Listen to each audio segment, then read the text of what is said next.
the number one reason that I recommend and I live by EOS is consistency. That's it, right? The difference between a 90-minute L10 that's productive, that's measurable, that you got to look at everybody at the end and say, okay, was that a 7, 8, 9, 10 meeting, 2 meeting, right? What was the number and why? Versus the traditional coffee hour where Andy sits there for 90 minutes and talks about what he's pissed off about. Yes. Right? That's what I love. I love the process, right? I talk about all the time. Manage processes, lead people, right? LMA. Lead people, manage processes, accountability is on the other side of the equation. That's what you get. You get accountability. So there's been 1,000 sparks along the way, and they're going to be different for everybody. Yep.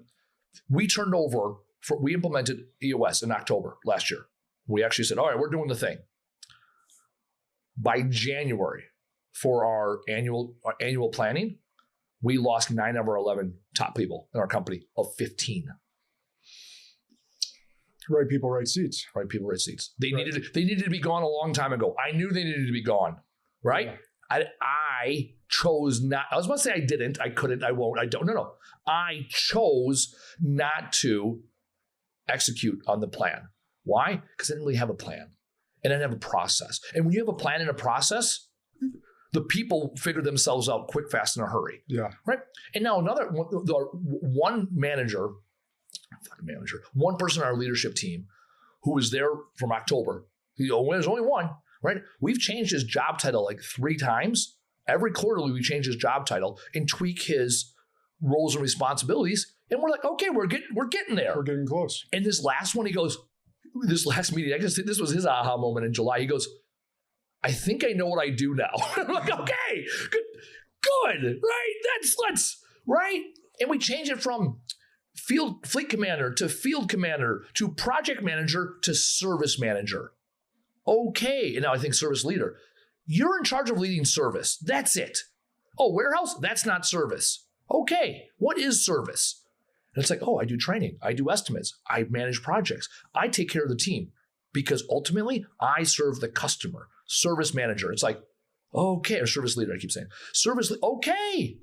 So with EOS, it's like, yeah, you're not going to get it right. We knew from day one, they said it's going to take 18 months to kind of get it where you want it to be, right? 18 months to build it. And I'm like, no, we're going to do it in 6. Fuck that, right? And now I'm like, fuck. It may take 3 years. It might take 3, right? And now I'm like, okay, we're almost a year into it. What haven't we uncovered yet? Yeah. And also, this is life, right? You can't skip past it. I remember when I came home from Iraq, I avoided the work needed to be done, right? I stayed in the veteran mindset and I avoided the work that needed to be done. And I was homeless for a year and I was in the bar for a long time. And then I fucked off. And then I just took the job working for my dad's company. I never worked on myself. I'd been home from Iraq 18 months before I even thought about, oh, maybe I need to work on myself. And I finally did, and it was great. And I put 6 months of really good work in it. Gave me 5 great years. I got back from Gitmo and I go, okay, I know what I need to do. Let me turn this, 18 months, 2 years of work. Let me just do it in 90 days. It doesn't fucking work. And it's no different with business, right? You got to grind and handle. You get to grind and run your business every day, and you get to work on it every day, and it's consistently evolving. When people say, oh, I'm not where I want to be. Okay, well, where are you? Where were you? And what do you need to do next? The gap in the game. The gap in the game. Yeah, I want to back up for just a minute to explain some people may not understand what EOS is or what it stands for. Entrepreneurial Operating System is what it stands for. It is an operating system where we help businesses gain really 3 things. Clarify vision, which gets what is the leaders or visionaries' mind, where is the business going, and get everyone on that same page where everyone knows it, not just in the leader's head. Mm-hmm. The traction piece is getting everyone rowing in the same direction. So that where Andy had to release 9 of 11 people, which for most entrepreneurs, their eyes probably got really big when you said that. Yeah. But if they're not if they're not the right people, or they don't have the capacity to be in the right seats, we got to make a change. And then the third thing that we help people get is healthy. Having a fun, cohesive team where you actually really love going to work with all of them, going to battle with all of them every day. Those are the 3 major pieces. He also mentioned L10. That's a level 10 meeting. Most of you sit in meetings that you absolutely hate. Absolutely hate. You talk about a lot of stuff, and nothing gets done. The L10 meeting structure helps you actually identify problems or issues, we call them, determine the priority of them. You then discuss and solve. Solving is the biggest piece. So when we write IDS on a board, it's a big I, it's a little d, and a big S. The vast majority of your meetings are just discussions, and I'm preaching to the choir here because I used to be this. I had a bunch of leaders around my table that were all visionaries like me. And I had this aha moment. I was like, I don't have an integrator in the room. No wonder we talk about a lot of stuff and we don't get anything done, because we all love to think about the big things and we don't get granular enough to actually identify, discuss, and solve the actual issues to move the needle forward. So that's when I brought in Alicia, and it's been a game changer ever since. She was at my previous firm. She's with me now. And it's identifying those people that are really going to help you move the needle. Steve Jobs needed Steve Wozniak. Like that's the biggest one, and that's the Apple example, but it works for all of us. And as an entrepreneur, this is what I love about the IDS model, the solve. The solve doesn't mean your problem goes away. The solve doesn't mean that this is the perfect solution. It's a solution that may fix it. So we had an issue earlier this year. We could not get guys to show up on time, right? So we did the 3 strikes policy. Then we did the suspension policy. Then we did instead of using the stick, let's use the carrot. All right, if you're on time every day, you get this. If you, or we're going to post on the board, right? Here is our goal. We want to be 90% on time rate. This is where we're at. And here are the people that were here. Let's celebrate them, right? And we're going to put the offenders over here. We did that. It didn't work, right? Then we did let's have coaching conversations every day till it's ad nauseum. That didn't work, right? Finally, I went back to my waste management days. I said, okay, we had this problem at waste management. What did we do? Oh, we locked the door. So we locked the door at 7 a.m. We told the guys, hey guys, on Monday, we told them on Monday, next Monday, we're going to start locking the door at 7 a.m. You got 5 days to figure it the fuck out, right? You got to get a different ride schedule. You got to get on a different bus. You got to get someone to pick you up. I don't care. On Monday, 7 a.m., we're locking the door. So we locked the door. For about a week, it worked. And then we had another employee. Came in at 7. He goes, door's locked. So we open it. He walks in. He walks over the clock. He goes, see, I still punch in at 7 o'clock, right? I'm still on time. You locked the door at 7 o'clock. I'm on time at 7 o'clock, right? So we're like, cool. Lock the door at 7:01. So now, right, our business, we had 40% on time rate in February. We got it up to like 50 or 60%. Last week, we're at 93% on time rate with a goal of 90, right? Because shit happens and right? That was our goal. Our goal is 90. We get to, I don't have to justify it. That's what we wanted. We wanted 90% of the time our guys are on time. Now we're at 90. Why? Because we locked the door. We spent 6 weeks, 8 weeks, right? So every week it was like, well, we identified the problem. People were like, we discussed it. Well, here are the contributing factors, right? And then we solved it. Here's a solution. And the next week we're like, and we tracked it. Well, hold on. We're getting better. We're getting better. We're better. We're not better, but we're better and we're not where we need to be. We went from 78% to 95% that first week we locked the door. Right? So that's the thing. Other businesses would have just accepted it. Yep.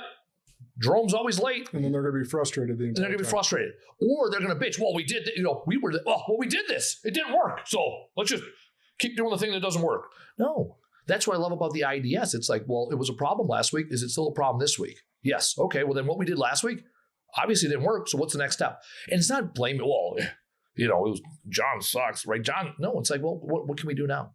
And that's what I like because eventually the problems go away, right? Sometimes you come up with a great solve. It's like, oh, that was pretty simple. All we needed was 10 minutes to, identify. The other thing I love about IDS, and this is absolutely applicable to real life, IDS, in order for us to identify the problem, we have to start with the facts. The reason why discussions last as long as they do is because people are discussing the facts, and they're telling feelings. It's ego. It's feelings. It's perspective, not perspective, right? It's your perception of what happened, not, well, hold on, what are the facts here? And once you can boil it down to, we only want to focus on the facts. And what's the root cause, not the symptoms? We say, well, everyone's late. Well, let's get the facts. Okay, actually, these 3 people are the ones late. These 15 people are always on time. Okay, so the fact is these 3 people are late. What do we need to do to get these 3 people on time? Because we're not going to punish 18 people when 15 are on time every day. Okay, now we have facts. These 3 people are late. Okay, why? Right? Okay, now we discussed why they're late. What can we do about it? Right? That old, so what? Yep. Yeah, I like to focus those conversations around what is right, not who is right, to try and remove ego from the room. That's a really good one. I like that. So use that in IDS. Yeah, what is right, not who is real. Because we can, at times, us as visionaries, at times we're focused on, no, I'm right. I'm the leader. And they may even think that because, well, that's the leader in the room. No, if we take that posture, we're not getting their best ideas on solutions for the root cause. Mm-hmm. So focus on, and I use, we were talking a little bit politics earlier, like if we could focus on that as a country, like what is right? What is right to move us forward? Yeah. We can argue about solutions all day, right? But we get focused on who is right. Yeah. And that's where we get this division in the country. And that's where we get division in a boardroom and division in a household. So you could use the IDS model at home in a relationship, identify the problem, discuss the solutions at the root cause, focus on the facts, not the feelings, especially at home, because the feelings get way intertwined there, and focus to move to a solution. And usually there's to-dos that come out, almost always. There's a to-do or multiple to-dos that come from the solution. That's the thing I love about IDS model and EOS, right? When you have an issue or opportunity, right? Because we talk about those the same during IDS, right? Identify, discuss, solve. At the end of it, there's only 3 courses of action. There is a rock. Hey, this thing going to take time and multiple steps, right? Milestones. Well, right. There's a cascade. Hey, we don't have enough information right now, or this isn't the right group of people. We need to take this offline and bring them back to the masses when we have more information available. Or we have a solve. We can solve it because, okay, this is an HR thing, and we don't need all the other people here because we've identified that more people isn't more better, right? Too many cooks in the kitchen. Or you have a to-do. We had a meeting last week. We had a really good conversation for 45 minutes or so about one topic. And our sales guy goes, okay, well, what's the to-do? We're like, oh, wow, we don't really have a to. You're right. And this was an operational issue. It was a training. We were talking about our training plan, our 12-week training plan. And he goes, hey, guys, what's the to-do? We're like, oh, you're right. We just talked for 45 minutes about all these solutions that might work or could work, and yet we don't have any to-dos. Yeah. So at the end of the day, there's still an actionable item. And when there's not a to-do, when there's not a cascade, a follow-up conversation, and when there's not a rock, we had a coffee hour. And it's a really expensive coffee hour because my time is valuable. All the time. You think about that. My time as in all the my's. Yeah, all the yours, which is the leaders on the team. So anytime you're having a meeting or pull your people into a meeting, you got to think about the hourly rate. And so many people, like I read a statistic that there's like 78% of their month is in meetings, like most companies. Oh. Which you think about that if you're in a production model or a sales model, like, holy cow, you're taking how much time away from them actually creating revenue for the organization by having meaningless meetings. And that's where I don't necessarily agree with it, but I like the concept of Elon Musk having 7-minute meetings or something of that nature, just to make sure we get straight to the point and actually come out with a solution. The other thing I love about Elon, he says, if you're in a meeting where you're not adding to or you're not taking away from, get out of the meeting. Get out. Yeah. So one of the things that we have in our conference room is we have glass and there's no window treatment. So anybody can see in, anybody can go out. There are times we're sitting there in the afternoon, especially when my guys are coming back from jobs, they'll come in the conference room and sit down. And people look at me and I'm like, hey, I don't care if you're the first day. If you have the balls to come in the conference room and sit down and see what we're doing and everything's on the whiteboard, right? Full transparency. Right? If you don't give them the answer, they're going to make it up anyways, right? Or when, right? Not if. See, I catch myself. When you don't give people an answer, they're going to fill in the cracks anyway, so might as well give them the truth, right? People look, I put stuff on the whiteboard, like our numbers, our financials are on the whiteboard right now, right? We're talking about a breakdown of COGS, fixed expense, and profit, right? And it's right on the whiteboard right now. Anybody can go and be like, oh yeah, that's how much money we make, cool, right? And it's because we have that transparency. People come in and out of meetings.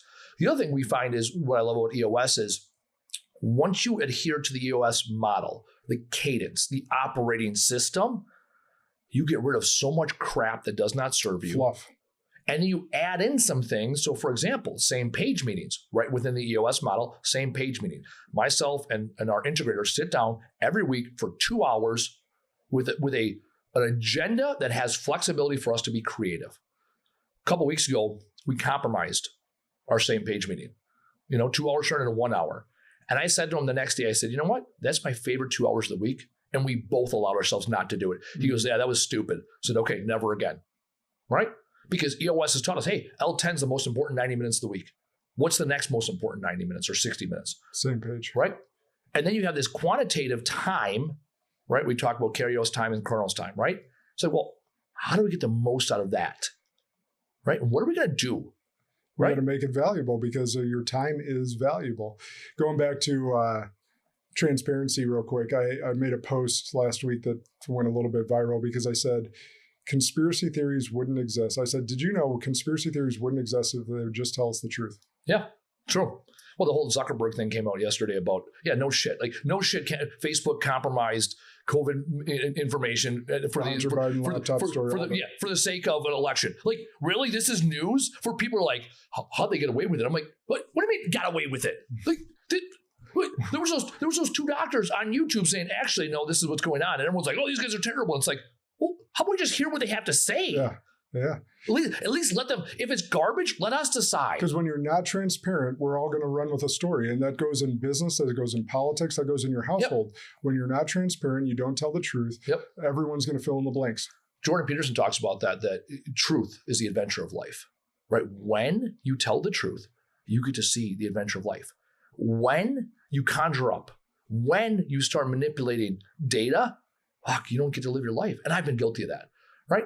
Business, women, whatever, right? Where I'm like, well, I want the woman, so I'm going to say the thing to get the woman. It's like, well, now I'm fucking kayaking. I don't want to kayak, And you adapt to their interests and not to right, exactly, right? It's like, oh no, I love that band too. And you're like, this is miserable, because I want the woman. No, it's like, no, I don't like that. And I'll do it for you, right? Not fun. No, right? Kayaking's a great example. Not my thing. I'm a non-water individual, right? It's join the Army, not the Navy, right? Like, I'm a tall guy. I was in Florida last week and I love body surfing, right? As soon as I'm no longer able to touch, I go back towards shore, right? I know me, right? It's like, oh yeah, I love kayaking. All of a sudden you buy a kayak in the rack in your Jeep and you're like, oh fuck, I got to use